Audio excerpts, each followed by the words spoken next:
Olá, tudo bem?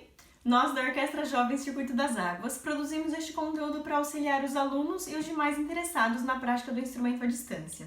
Para ver esse e os outros vídeos, acesse o nosso canal da orquestra, Orquestra Jovem Circuito das Águas.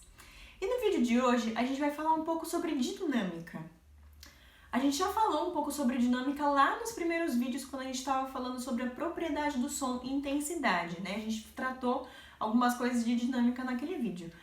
E agora a gente vai falar de alguns outros aspectos da dinâmica. Então, os sinais de dinâmica na nossa partitura, na música, vão dizer pra gente qual é a forma que a gente vai ter que tocar a música em relação à intensidade, ou seja, em relação ao volume de som. Se o volume de som que a gente vai ter que produzir para tocar aquela música ou aquele trecho musical vai ser um volume alto, vai ser um volume baixo, ou seja, vai ser forte, vai ser piano, como vai ser isso? Então, isso que a dinâmica e os sinais de dinâmica na partitura vão mostrar pra gente. Os principais sinais de dinâmica que existem são o forte, que é representado por essa letra F, o mezzo forte, que é representado pelas letras M e F, que significa meio forte, e o piano, que é representado por essa letra P. Piano significa baixo, tocar baixo, com pouco volume. Então, forte, tocar com muito volume. Mezzo forte, tocar com um volume menor que o forte, um volume mais moderado. E o piano, tocar com um volume baixo.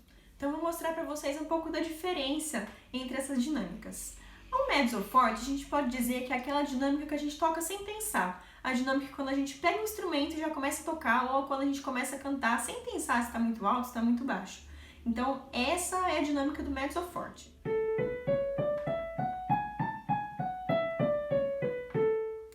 A gente tem o forte, quando a gente vai exagerar essa dinâmica para o volume da música ficar mais alto.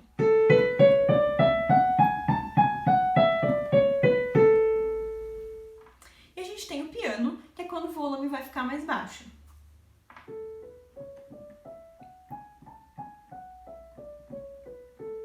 A gente também tem alguns outros tipos de dinâmica. A gente tem o mais que forte, que é o fortíssimo, representado por esses dois Fs. O fortíssimo ele é mais forte que o forte. Existe também o fortíssimo, que são três Fs, que é mais forte que o fortíssimo. E assim como existe o fortíssimo, também existe o pianíssimo. O pianíssimo é representado por esses dois Ps e ele é mais piano do que o piano. Assim como existe o pianíssimo, também existe o pianicíssimo, que é mais piano ainda do que o pianíssimo. E também existe o forte piano, que é representado pelo F do forte, em seguida do P do piano. E como funciona o forte piano? Para que ele serve? O forte piano, ele serve para quando a gente quer atacar uma nota forte e logo depois que a gente ataca essa nota bem forte, a gente decresce para o piano e continua tocando piano o resto da nota ou o resto do trecho. Então, por exemplo, se eu tiver uma nota longa, por exemplo, Fá, e eu quiser fazer um forte piano nessa nota longa, ela vai ficar mais ou menos assim. Fá. Ataquei forte e fiz o resto em piano. Ou se, por exemplo, eu tiver um trecho escrito em forte piano, se eu tenho uma escala de Dó maior escrito em forte piano, tem um forte piano lá na cabeça da escala de Dó maior, eu vou cantar ela assim. Dó, Ré, Mi, Fá, Sol, Lá, Si, Dó. Então, eu vou atacar forte e já vou decrescer para continuar o resto da minha nota ou o resto da minha frase.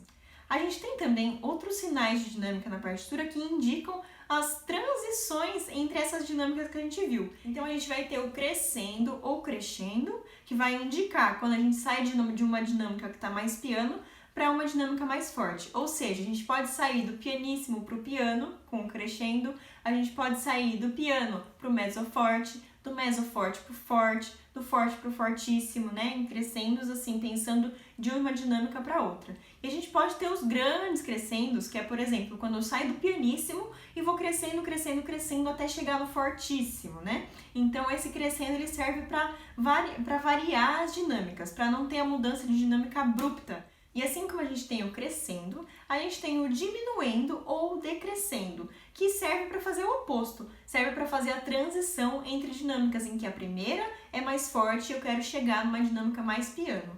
Então, por exemplo, eu posso colocar esse diminuendo do forte para o mezzo piano para o piano, do piano para o pianíssimo, ou, por exemplo, do fortíssimo para o piano. Vai ter um decrescendo, vai ter um diminuendo das dinâmicas. E as dinâmicas, elas não servem só para indicar pra gente o volume que a gente tem que tocar as músicas ou os trechos, né? Elas servem para ajudar a gente a entender o texto musical, pra gente entender o discurso musical, pra gente entender o propósito daquela música, quais são os pontos mais importantes, quais são os pontos de tensão, quais são os pontos de relaxamento, né? Em muitas das músicas, a dinâmica ela tá ali para servir para harmonia. Então a dinâmica ela ressalta os pontos principais da harmonia.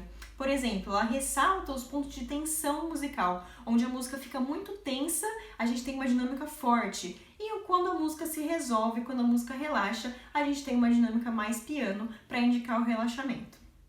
Ou seja, eu posso tocar esse trecho musical liso, ou seja, sem mudança de dinâmica.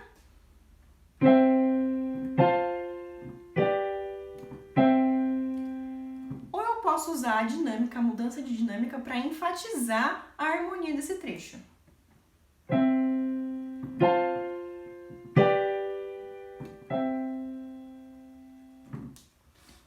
A gente entende um pouco melhor o que a música quer dizer pra gente quando a gente usa a dinâmica ao nosso favor, quando a gente usa a dinâmica no favor da música. A gente entende um pouco mais o que essa música significa e qual é o sentido que ela leva quando a gente entende e aprende a usar essas dinâmicas em favor do texto musical, pra gente compreender quais são as partes importantes, quais são os trechos de transição e como a gente vai frasear essa música. Muito obrigada e até o próximo vídeo!